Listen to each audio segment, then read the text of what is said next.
Welcome to Chillin' 101. We hope this video helps. You start by placing the logic processor where it can reach the blocks you control. Connect it to power and to any buildings using conveyors or direct links so commands take effect immediately. Once done, attach a memory cell to store variables and create a simple label for your program to refer to. This makes debugging much easier. Make sure you also wire up the sensors you need: item, unit, or block, and test each sensor with a short read command to confirm data is flowing. Next, write your first instruction sequence in the editor. Read a sensor, set a variable, and then control a block based on that variable. Explain why. Splitting logic into small steps prevents timing issues and makes behavior predictable. Once you have the core operations, add labels and conditional jumps to handle different states, and then test each branch by forcing inputs.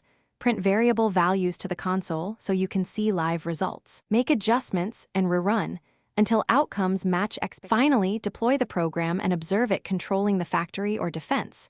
You want it stable and efficient, so once behavior is correct, optimize by consolidating math and removing needless reads to reduce cycle time.